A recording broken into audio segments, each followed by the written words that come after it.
Hello guys, very welcome. So as we know, tomorrow is the exam. ठीक है, Karnataka CET exam tomorrow. So tomorrow for medical students, bio is there, and for maths student, mathematics paper is there. So we are going to discuss regarding the mathematics paper here.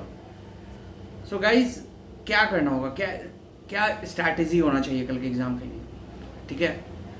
Most important thing कि आज 2-3 मॉक्स जितने होते हैं maths के paper के solve करो और उसमें try to score near by 45 to 50 marks, ठीक है.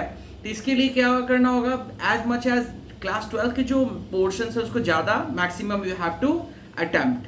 11 के भी कुछ पोर्शन जो होते हैं ईजी होते हैं, ठीक है. अगर वो आ रहा है तो बहुत ही अच्छी बात है, वो नहीं आता है तो प्रॉब्लम है थोड़ा, ठीक है. क्लास 11 के जो पोर्शन है मैथमेटिक्स के, वो फॉर दिस एग्ज़ाम बहुत ईजी होता है. वो उसके रिलेटेड फार्मूलाज आने चाहिए, उसके एप्लीकेशंस आने चाहिए. अभी तक मैं 5-6 वीडियोस में सब कुछ बता चुका हूँ. इस स्लोप कैसे निकालते हैं, एल हॉस्पिटल रूल के बारे में, लिमिट्स के बारे में, ठीक है. कल मैथ्स का पेपर इसलिए मैं मैथ्स के बारे में भी डिस्कस करूँगा. मैथ्स का ओवर होने के बाद फिजिक्स और केमिस्ट्री पे एक वीडियोस में लाऊंगा. तो सबसे पहले मैंने अभी क्या बोला, आज का पहला वर्क क्या होना चाहिए. फर्स्ट थिंग, आज क्या करना होगा. पहला चीज, सॉल्व क्वेश्चन पेपर. पहला चीज पास्ट ईयर्स के. देन पास्ट ईयर्स के क्वेश्चन सॉल्व करने के बाद जितने देर में एग्जाम होता है वहां पे 1 or 20 minutes, in that time only you have to solve it. मैं बता रहा हूँ, यहाँ पे जो ऑनेस्टली पेपर दिया, जितने मार्क्स आएंगे वहाँ पे भी उतने ही आने वाले. इसका कोई शॉर्टकट हिडन ये नहीं है.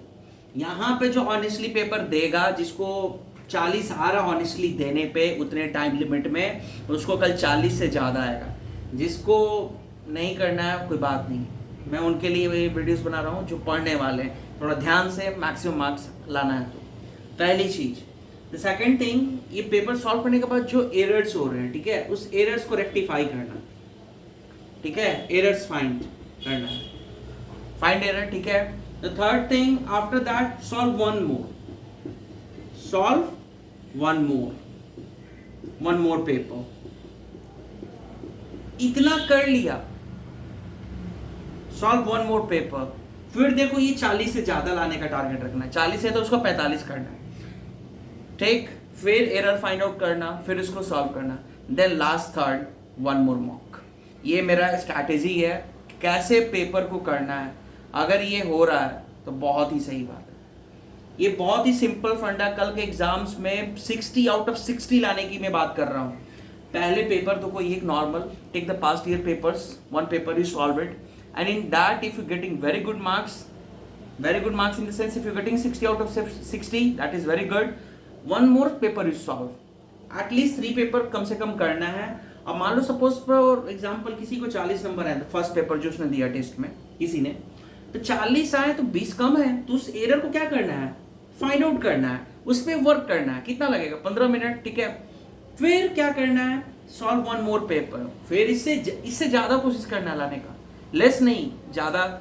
फिर मान लो 45, 50, चलो इस पर 60 आ गया तो बहुत अच्छी बात है. एक और देंगे, फिर भी देना है.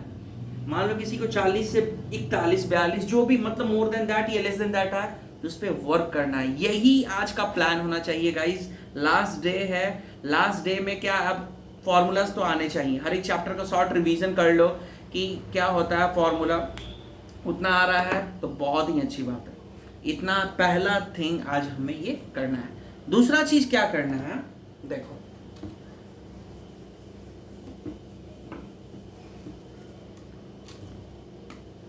अदर चैप्टर जो है मैथ्स के, ठीक है, क्लास 12th 11th के जो भी चैप्टर हैं उनके एक बार लुक आउट करना है. बेसिक्स क्या होता है, जैसे P and C, permutation and combination,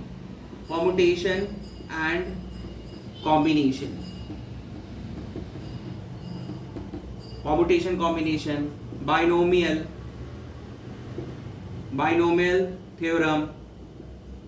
third AP, GP. Fourth coordinate geometry. ये 3-4 इससे एक दो दो सवाल आएंगे, 8-10 सवाल हो जाएगा। तो ये आना चाहिए इसके बेसिक्स, ऐसा नहीं कि उस पर भी ये होना चाहिए।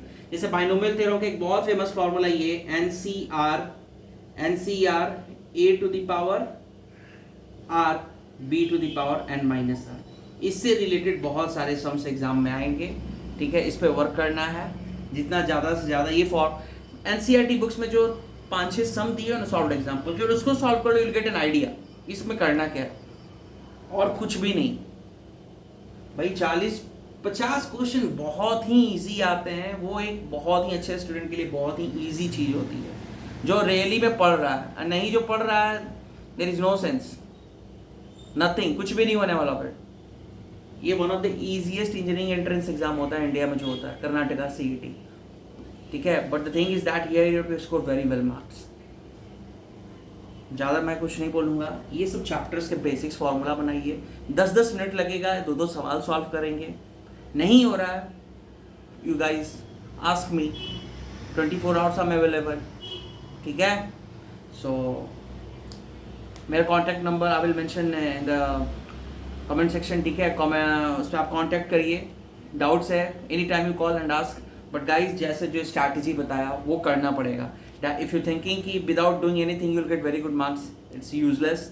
आई विल नॉट से लाई हियर कि फॉल्स नहीं कुछ आता फिर भी टॉप कर जाओगे। तो कुछ बच्चे ऐसे होते हैं जो धोखे में रहते हैं और माँ बाप को भी धोखे में रखते हैं, ऐसा नहीं करना है। Save your time, stuck to the plan and nothing. क्या हो रहा क्या नहीं, जो वो स्ट्रैटेजी बताया वो फॉलो करो। जिसको 20 नंबर भी आ रहा ना 40 आएगा, फॉर्मूलाज आने चाहिए, यहाँ पर लिख दिया हूँ कैसे क्या करना है। तो hope you guys understood what I said. So best of luck for you all guys. Maths के पेपर अच्छे से दो, कोई भी डाउट हो मेंशन करो कमेंट सेक्शन में कि सर ये नहीं आ रहा है, I am here to help, ठीक है। तो चलते हैं, hope you guys and you like my videos, ठीक है।